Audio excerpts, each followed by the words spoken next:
Right, 1 Kings chapter 20 is where I want to begin tonight.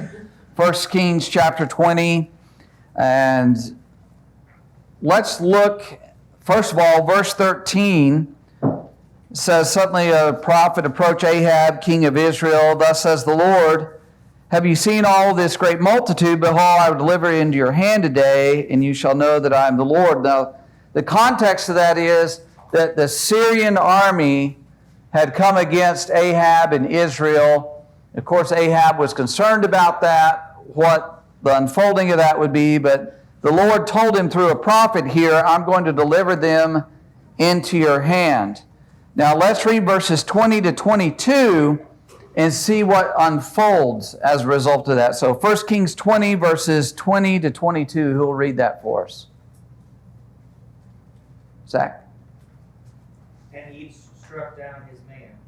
The Syrians fled, and Israel pursued them. But Ben-Hadad, king of Syria, escaped on a horse with horsemen. And the king of Israel went out and struck the horses and chariots, and struck the Syrians with a great blow. Then the prophet came near to the king of Israel and said to him, Come, strengthen yourself, and consider well what you have to do. For in the spring the king of Syria will come up against you. Okay, so they go out to battle. The Israelites have a great victory over them, but they're warned, hey, they're going to come back.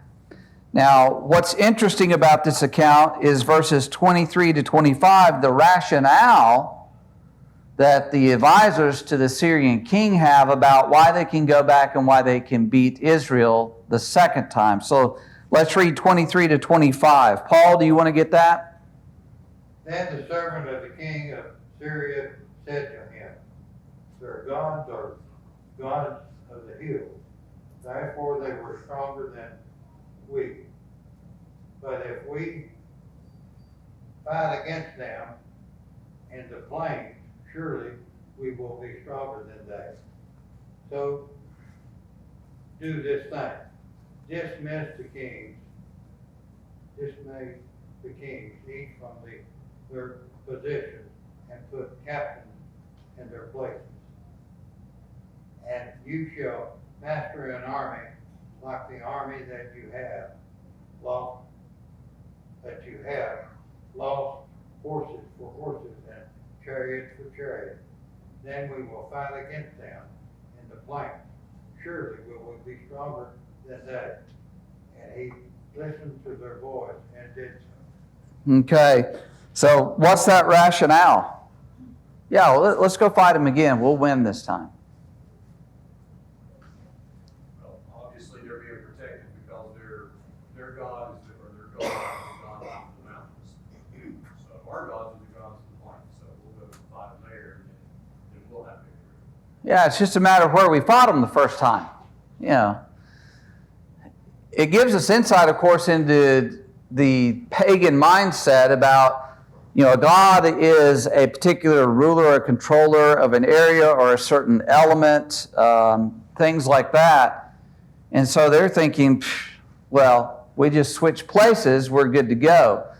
We'll drop down to verse 28. 28, let's read that. Who's got that for us? Ron. Then a man of God came and spoke to the king of Israel and said, Thus says the Lord, because the Syrians have said, The Lord is God of the hills, but he is not God of the valleys. Therefore I will deliver all this great multitude into your hand, and you shall know that I am the Lord. Okay. How did God feel about that?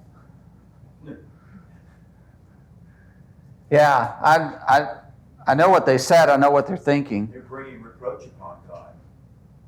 Exactly. Exactly. They're thinking of him.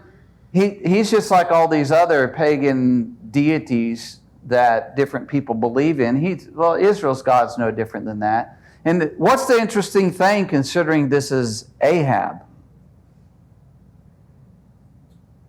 What kind of man was Ahab among the kings of Israel? Yeah, up to his time, he was the worst one they had ever had. So, but God is saying, if you notice that at the end of 28 there, and you shall know that I am the Lord. So he's trying to drive a point home to Ahab, but wrapped up in this situation is people thinking, well, he's God of the hills, not the God of the plains, and so we can go against him and we can win that. So fitting into the context of our overall lesson on prayer, this is helping us to see God's omnipresence. He's everywhere. He's not bound by geography, a certain location, things like that. God is a God of the whole earth. Any other thoughts there? All right, let's jump to Psalm 139. Psalm 139. And let's read verses 1 through 12 here. Psalm 139, verses 1 through 12. Who will read that for us? Ron? O Lord, you have searched me and known me. You know my sitting down and my rising up. You understand my thoughts afar off. You comprehend my path and my lying down, and are acquainted with all my ways. For there is not a word on my tongue. But behold, O Lord, you know it altogether. You know you have hedged me behind and before, and laid your hands upon me. Such knowledge is too wonderful for me. It is high, I cannot attain it. Where can I go from your spirit? Or where can I flee from your presence? If I ascend into heaven, you are there. If I make my bed in hell, behold, you are there. If I take the wings of the morning and dwell in the uttermost parts of the sea, even your hand shall lead me, and your right hand shall hold me. If I say, surely the darkness shall fall on me, even the night shall be light about me. Indeed, the darkness shall not hide from you, but the night shines as the day. The darkness and the light are both alike to you. All right, so when you read that, of course, it's a Psalm of David. What do you take away, at least those first 12 verses? Say that again? God is everywhere. What's his perspective on that? How is he coming at it? How does that make David feel? Cameron? That God knows him inside and out, backward and forward. Yeah, God knows him inside out, backward, forward. Anything else to add? He has this intimate knowledge of David, no matter where David is. And he's not looking at this from the perspective of, I can't escape from God, I'm trying to run away from him. It's not a Jonah type of thing, even though it's interesting, Jonah really realized ultimately, I can't run from God. But he's coming at it from the perspective of, there's nowhere I'm going to go and God won't be there and be with me. And I find this very interesting when you read through David's life and everything that he went through, and how that was a constant thing for David, of his awareness of God being there and his relationship to God. So let's run through some of this. Let's go to Psalm 59. Now I'm going to trust that we all have some familiarity with the things that are mentioned to understand at different points in David's life, he would write a psalm, and while the headers in the psalms, these little kind of footnotes, I guess they're not footnotes, what would they be, head notes? But they are very ancient in origin, are believed to be very accurate. So Psalm 59, you look above verse 1, it says, to the chief musician, set to do not destroy, a Michtam of David, when Saul sent men and they watched the house in order to kill him. Now that's from, that account is recorded in 1 Samuel 19. And if you remember, 1 Samuel 19 is where things begin to really heat up with Saul pursuing David and trying to assassinate him. And it's where he had told David, you go out and you kill a certain number of Philistines and you can have my daughter. Well, then he did that and he killed twice as many Philistines. And he married his daughter. And then Saul has decided to kill him anyway.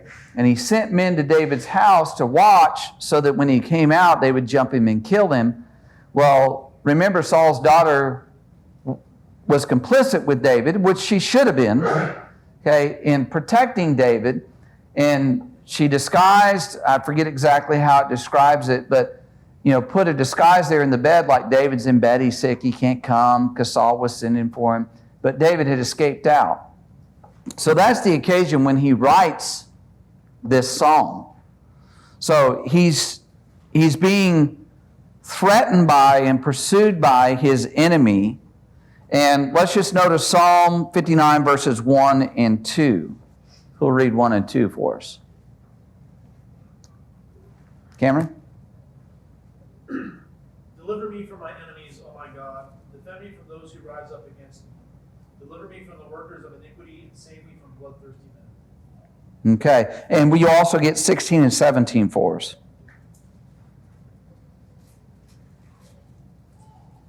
But I will sing of your power. Yes, I will sing aloud of your mercy in the morning. For you have been my defense and refuge in the day of my trouble. To you, O my strength, I will sing praises. For God is my defense, my God of mercy. Okay. Anything jump out for you there?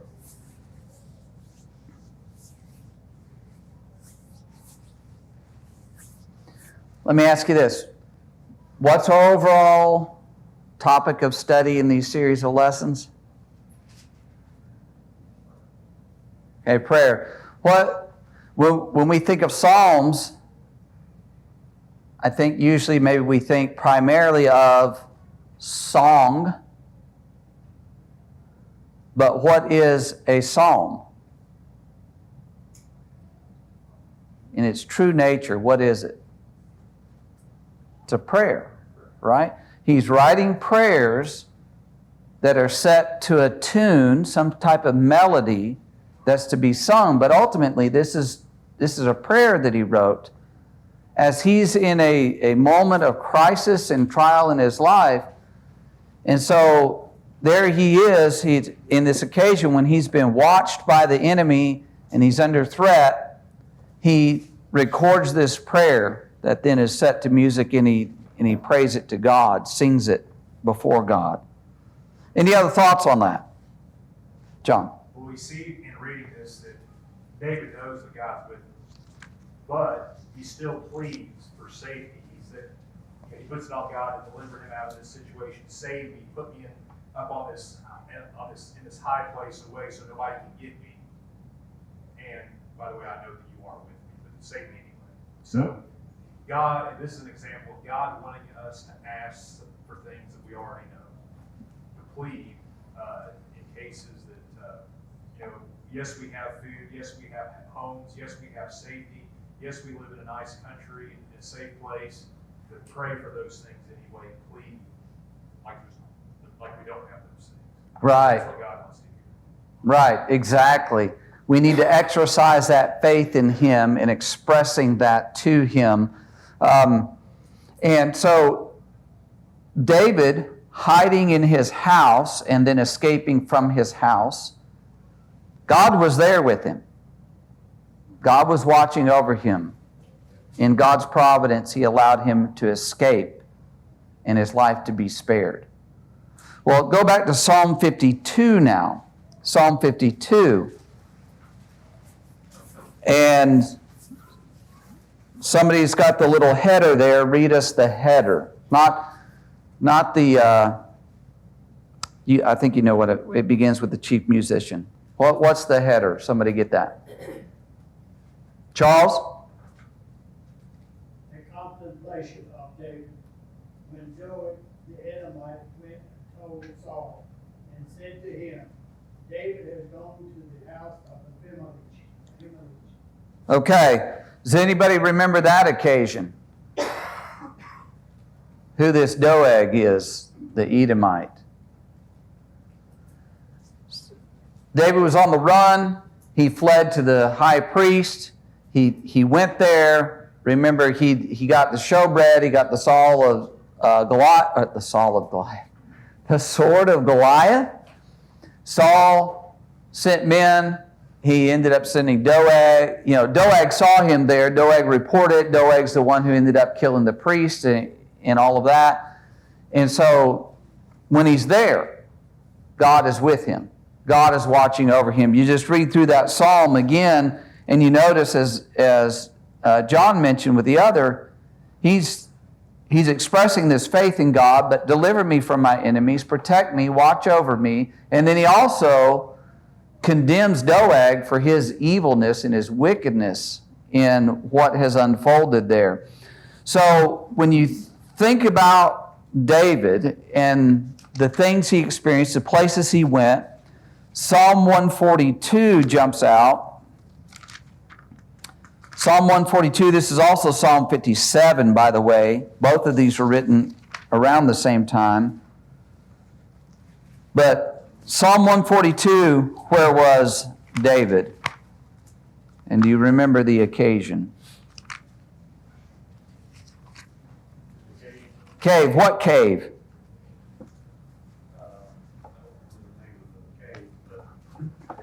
Cave of Adullam. Yeah. Okay. Yeah. And Psalm 57 specifically says, when he fled from Saul into the cave. So in a cave, God is with him in a cave. God is with him when he goes to Abimelech. God is with him when he's at his home. And just re-emphasizing, just go through the Psalms here and see that, remember, David is on the move in this period of his life. And God was with him wherever he was going. And that's the backdrop, really, of Psalm 139 when David expresses, I can go to the mountains, I can go to the ocean, I can go to the highest heights, I can go to the lowest depths. God, you're there. That's great faith, knowing no matter where we are, the Lord is with us. His presence is everywhere. Now, does anybody know how Jehovah's Witness view sort of deity, the omnipresence, and particularly the Spirit, I think it is? Part of their concept is that God is in the wood, God is in the rock, God is in the trees. Is that what omnipresence means? God is in you, God is in me. That deity actually inhabits everything. And I think we have a challenge in our minds of thinking about God being everywhere. We think physically He's everywhere. But what is omnipresence really talking about?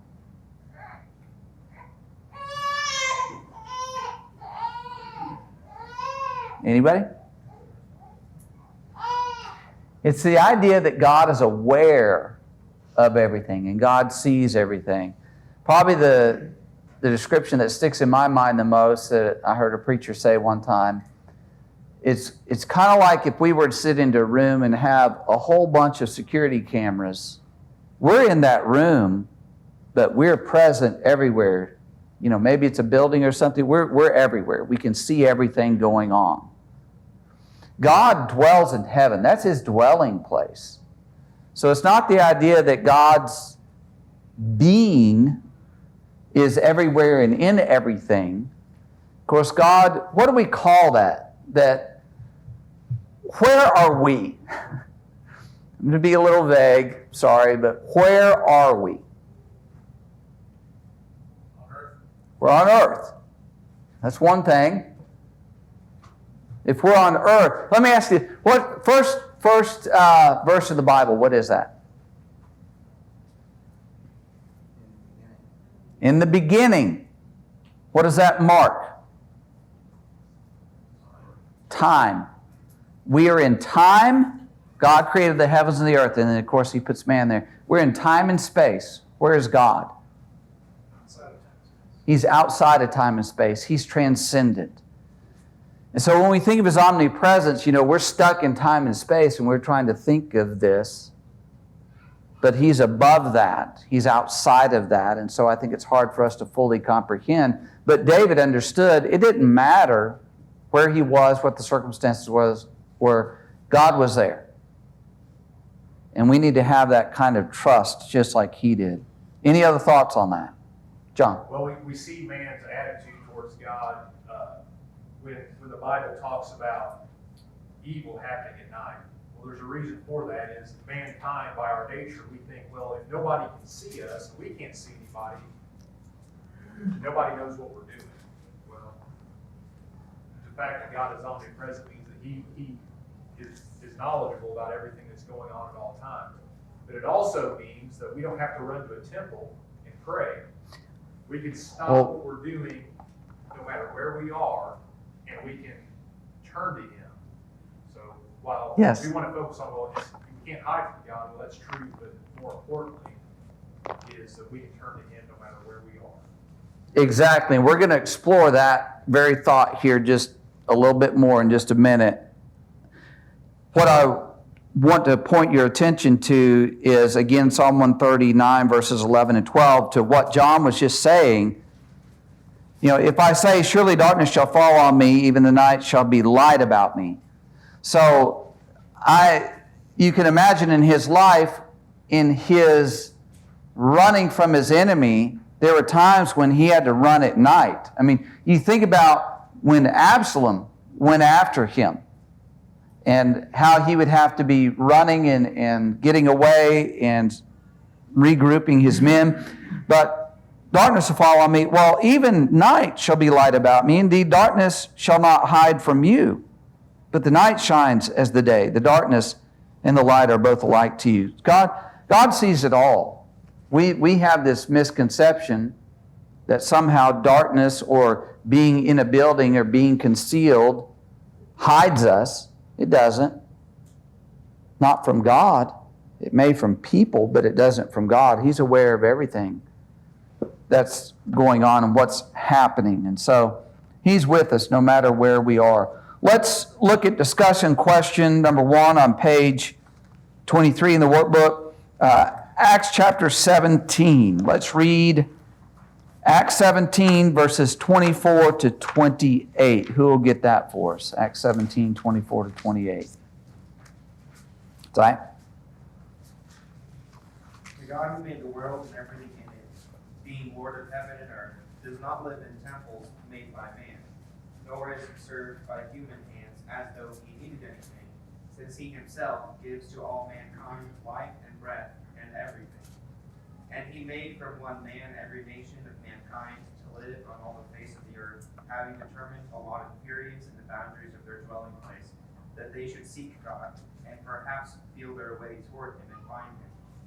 Yet he is actually not far from each one of us, for in him we live and move and have our being, as even some of your own poets have said, for we are indeed his offspring. All right, so the first part of the question there, what phrases in this reading indicate that God is not confined to our universe?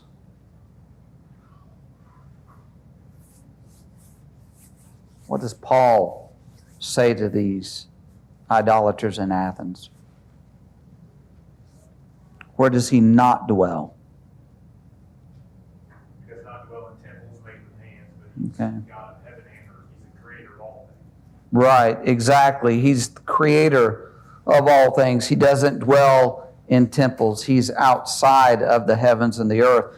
And then something else that he says, verse 28, jumps out to me. For in him we live and move and have our being. We live in him. So when he's saying we live in him, he's saying humanity. So that necessarily implies the whole earth. Everyone, everywhere, is in the presence of God all the time. Because in him we live and move and have our very being. The reason we exist is because of God. The reason we live day by day is because of God. Because of the blessings, the goodness that he gives to us and provisions. Any other thoughts there? All right, question number 3 under the discuss. How might knowing that God is omnipresent affect our personal and collective prayers? I think that, when you start thinking about that he's right here with me, and he's not far, far away, but he is next to me, and, that kind of brings some solace and some purpose to the prayer as well. That, I'm not just kind of speaking to myself, and then eventually it makes it up to him, but he's right there with me. And, I know we can look at the Psalm, but, in Psalm 1, it talks about God is with those who are righteous. That means he's walking with them in their path. Exactly. Any other thoughts there, Carrie? Just to elaborate further on that, is if he's with us all the time, he already is aware of our situation, he's aware of what we've been through, so it's an easier conversation because he knows us intimately and what we've been through and what he needs from. Are you going to shock God with anything? No. He already knows what's happening, what's going on. One of the things also that we didn't touch on with David, but Psalm 51, he wrote that in the wake of adultery and murder. Even in those, at that time, wherever he was, God was very aware of what he had done and sent a prophet to confront him about it. And he turned to God then. Mike? When you see that conversation between God and Adam and God and Eve, and he's having them to answer the questions, and he already knows, but he's having them to express what they've done, why they've done it, and he's having that whole conversation. It's for their benefit. It's certainly not for his benefit. Exactly right. But he's there. And now we can turn to him in those troubling, difficult situations, know that he's hearing us. If we're like David and we're having difficulty and trouble, and we're at home or we're at work or wherever, God's there. And he's going to hear that prayer. Let's go to John chapter 4. John chapter 4, because there's a discussion here, at least part of this discussion with Jesus and the woman at the well, is this idea of locality or geography, if you will. So John 4, verse 20. Who will get John 4, verse 20 for us? Paul? And Jesus said to her, Woman, believe me. John 4, verse 20. Verse 24. Verse 20, 20. Our Father worshiped on this mountain, and you say that in Jerusalem is the place where we ought to worship. Okay. What's the Samaritan woman's mindset here? There's a designated place where you go to worship God. Right. Now, can we understand how the Jews had a particular concept of this? How that they were told to go and offer the sacrifices at the temple, and that's where they were to observe those great feasts that they had as a nation. And so there's a part of that, but that wasn't meant to say that God is only there. And Jesus now answers this, verses 21 to 24, of course. So let's read 21 to 24. Who will get that? Mike, you want to get it? Jesus said to her, Woman, believe me, an hour is coming, neither in this mountain nor in Jerusalem will you worship the Father. You worship what you do not know. We worship what we know. For salvation is from the Jews. But an hour is coming, and now is, when the true worshipers will worship the Father in spirit and in truth. For such people, the Father seeks to be his worshipers. God is spirit, and those who worship him must worship him in spirit and in truth. Okay. So, again, we can worship him anywhere. We can pray to him anywhere. What concepts do people have today about where is proper to pray, or where is... Yeah, church. Okay, a church building, right? Some people think that's where you need to be. We talked about this before. It's popular in the movies. You know, it's sacred ground, and if you can get to sacred ground, you're protected from all the evil people out there, or whatever it is. You know. In the hospital, they got a little place. Okay, yeah, need to go down to the chapel to pray. Which I will say, you know, having a quiet place, we'll talk more about this in a minute, but having a quiet place to go and get away from everything else that's not bad. If you're ever there visiting in the ER, or maybe it's something stronger than that, but you can find yourself, somebody finds out that you're there and you're praying, you can wind up visiting everybody there at their bed. Because they want prayers in their difficult circumstances. Sure. What is Israel called today very commonly? The political, geographical boundaries of Israel. Well, some refer to it as the Holy Lands. Right. And, you know, the idea that you're conveying to us, Stephen, is that it's not positional any longer. Mm-hmm. And so that's the idea a lot of people have. You have to put yourself in a place or a position in order to be acceptable and pleasing to God. Okay. The only position or place we need to be is what we've described here, and that is being in the Spirit, that is being in a covenant relationship with God, and worshiping Him in spirit and in truth. Exactly right. So, several years ago, I made a trip to Egypt and Israel. One of the things that was odd, well, there are many things odd, because Orthodox, Roman Catholics, and a whole plethora of other people have all these little places over there. In fact, there's places you can go in, like the Orthodox will have, Greek Orthodox will be there, Russian Orthodox will be there, the Roman Catholics are there, and there's another group there, all in this same little geographical space, no bigger than this building here, and they all claim a little piece of holiness. Well, this is where Jesus did this, and this is where Jesus did that. And I thought to myself while I was there, I know Jesus was probably never here. If that's what they're saying, this is the spot, then it's almost guaranteed it's not. But they think of those things as all these little higher, holier type of places, and then, you know, evangelical, denominational people. What's the big guy from Texas? Not the Smiley. What's the other guy? I forget his name right now. Baptist, real fiery guy.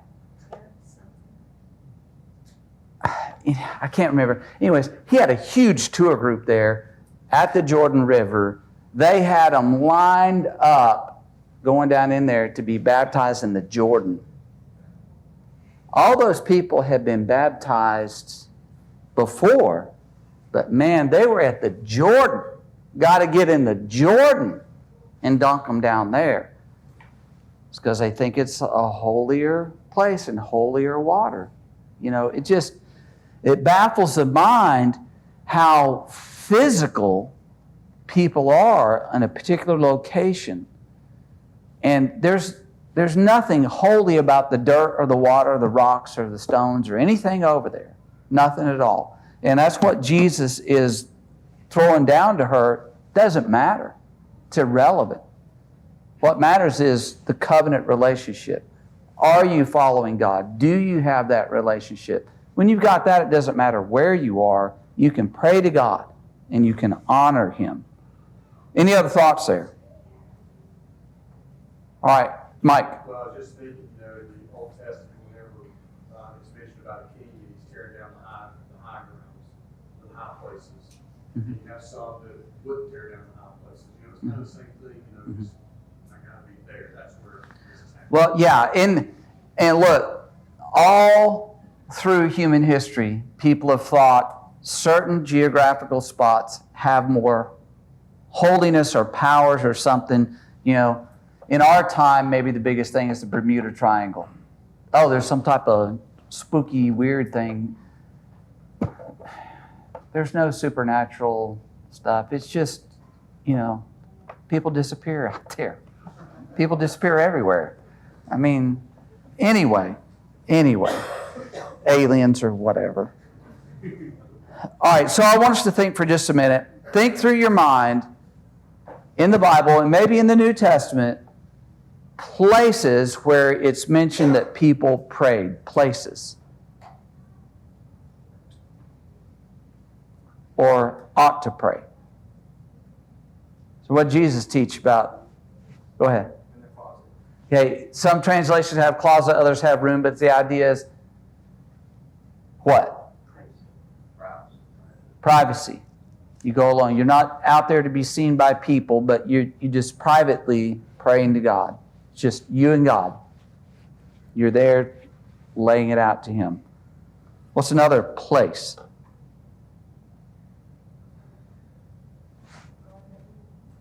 Okay, garden, right? Jesus went out to the Garden of Gethsemane. Anything else? Where did He often go? I find this interesting. Huh? He went up on the mountain to pray. Okay. Why would Jesus go up on the mountain to pray?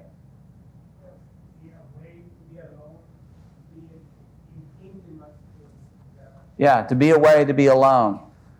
Look, there's no specific spot that's holier than any other, but there are places that are more conducive, that you can be there and be at peace and not have the hubbub of life going on around you and open up your heart to God. Anywhere else?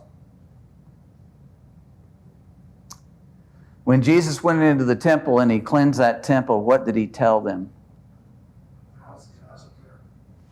Yes, you've made it a house of merchandise, but it's supposed to be a house of prayer. So a place of worship, like this building here. Of course, obviously, a place to offer up prayer to God. Upper room, Acts chapter 1, 12 to 14. Says the disciples are there, and they offer up prayer to God. Where was Cornelius, or where was Peter when he's beginning to be told about Cornelius? You remember Acts 10? Yeah, he's up on the rooftop, right? He goes up out on that rooftop, which, by the way, was a house in the city.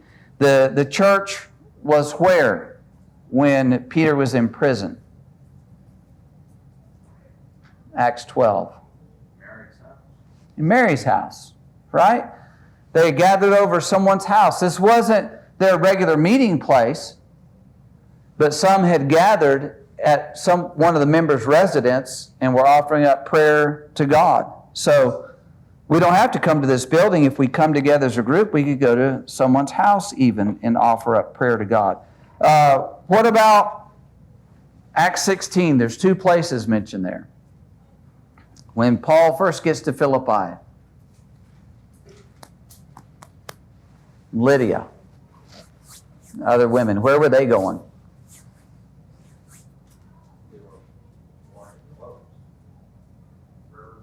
They go to the riverside to pray. That's where they would go down and pray. Evidently not a synagogue at Philippi, not enough male Jews to form a synagogue there, so they were going, down to the riverside. What about later in that chapter? Paul and Silas, they were praying in prison. Praying in prison. Okay. Zach? Luke 24, on the road to Emmaus, when they stopped for the night. So they were traveling. Jesus blessed the food that they were going to share. So He prayed on the road, traveling. Okay. All right, so I know we all know all those things. I just wanted to remind us. So be thinking about that. Do Do you feel compelled that there's a place you have to be to pray? Some people, I think, maybe have that. Or maybe they feel awkward praying at a particular location. But there should be no awkwardness to that. We can pray driving down the highway. You know, some people think, and this gets into a little bit different of an issue, it shouldn't be an issue, but you have to close your eyes when you pray. There's nothing to that. So you can drive down the highway with your eyes wide open, being aware of what's going on around you, but praying to the Lord. You can be on a hike, you can be walking and praying while you're doing that. There's nothing wrong with that. That's perfectly, totally acceptable, and God hears those prayers. Walking on a trail through the woods, driving down the highway, whatever it might be. Paul, do you have something? Well, walking on a trail down through the highway, two different things. You have to be attentive when you're driving, and I don't think you can give your full attention to the God when you're driving. I completely and wholly disagree with you, brother. Is that right? Totally. You can pray driving down the highway. Sure can. Let me ask you this. Could you give your full attention to God standing in front of the ruler, the ruler of the superpower of the world that you're fixing to ask a huge favor of? Heavy pressure. Very important moment. Could you give your attention to God and say a prayer then? If you're standing before an important, powerful man and getting ready to ask a huge favor and for him to invest an incredible sum in, could you give God your attention? Yeah. So that's what Nehemiah did. Right? So it's not an issue of, well, we're doing something while we're praying. I understand. Now, if you're watching TV, you're watching a TV program, you're trying to pray, maybe you could do that, but you probably want to turn that off. When I go to people's houses and they've got something blaring and then it's time to pray and they leave that blare and so y'all don't ever do that when I'm there. But driving down the highway, radio's not on, you can pray. You can pray while you're mowing, Paul. You can do that. You can put your mind on it. So, yeah, there's lots of circumstances and locations, where we can turn our attention and our thoughts to God, thanksgiving, supplications, requests. Chris and then John. I totally agree with that. Just for example, I had a medical emergency with one of my family members, my child, my wife, or children, and they required me to get them to the hospital. You better believe I prayed to God on the way down. Praying the whole way. And I'm not stopping. Right. And I know that He hears my prayer. And let me just say this, to kind of address Paul's point here, he's brought up a great thing. God has designed us as incredible machines, if you will, that we, through muscle memory, can drive a car and we can get down that highway and our senses are alert enough, we can safely get down that highway and still be focused on prayer. Right? If I could take a business call while driving, I can pray. Thank We you. do that often, so really no excuse to really just pray. Or have a conversation with somebody in the seat next to you. Yep. Right? We do that. So the concept is the same. I understand what Paul's driving at is we need to have reverence and give God our full attention while we're praying, and I understand that, but absolutely we can do that. Jump with me real quick. Philippians chapter 1. Philippians 1, with the few minutes we have left here. I'm shifting gears on you If you notice in the workbook, it has suggestions about like day 1 this week, day 2 this week, pray with this or pray about that, things like that. We haven't given that attention in class. You're more than welcome to do that on your own as you go through it. But Philippians 1, let's read verses 3 through 11. Who will read that for us? Ron? I thank my God upon every remembrance of you, always in every prayer of mine, making request for you all with joy, for your fellowship in the gospel from the first day unto now, being confident of this very thing, that he who has begun a good work in you will complete it until the day of Jesus Christ. Just as it is right for me to think this of you all, because I have you in my heart, inasmuch as both in my chains and in my defense and confirmation of the gospel, you all are partakers with me of grace. For God is my witness, how greatly I long for you all with the affliction of Jesus Christ. And this I pray, that your love may abound still more and more in knowledge and in discernment, that you may approve the things that are excellent, that you may be sincere and without offense till the day of Christ, being filled with the fruits of righteousness, which are by Jesus Christ, to the glory and praise of God. Okay. Here's what I want you to think about. I do this myself frequently. If you find yourself struggling to pray, or you feel like I'm in a rut, I just find myself praying the same things over and over, pick out a passage of Scripture, read through it, then go back and pray through it. So, what are things you could pray about that Paul writes here in this paragraph? Does anybody see anything there? Gratitude for the faithfulness of others. Gratitude for the faithfulness of others. So you can grab that right out of there and begin to thank God for the brothers and sisters with whom you are associated. Local congregation, or even ones you know elsewhere that have had an impact or encouraged you. Anything else?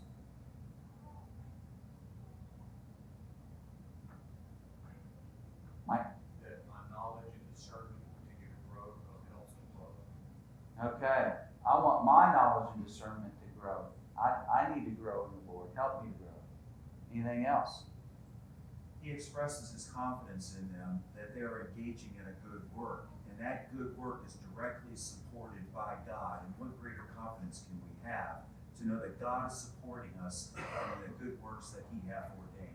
Exactly. And he's praying for a congregation that it will continue, that those members will continue to grow and continue in that good work, and has confidence. So we can pray about the work of this congregation or of other congregations of which we're aware that are serving God and striving to advance his cause. Anything else? Anybody? How about when he talks about just as it's right for me to think this of you all, verse 7, have you in my heart. In verse, I long for you all with the affection of Jesus Christ. How about praying for our attitude toward brethren? That we would love and appreciate them. Because sometimes we can take each other for granted, just like we can take family members and our spouses for granted. We can take each other for granted. And let's thank God that we have brethren. Because there's some saints in this world that there's just a small handful of them. We're so blessed to have us. I know we feel small sometimes, but we're so blessed to have each other. As you point that out, Stephen, it becomes an example for us that we too should have this affection for one another as he's expressing.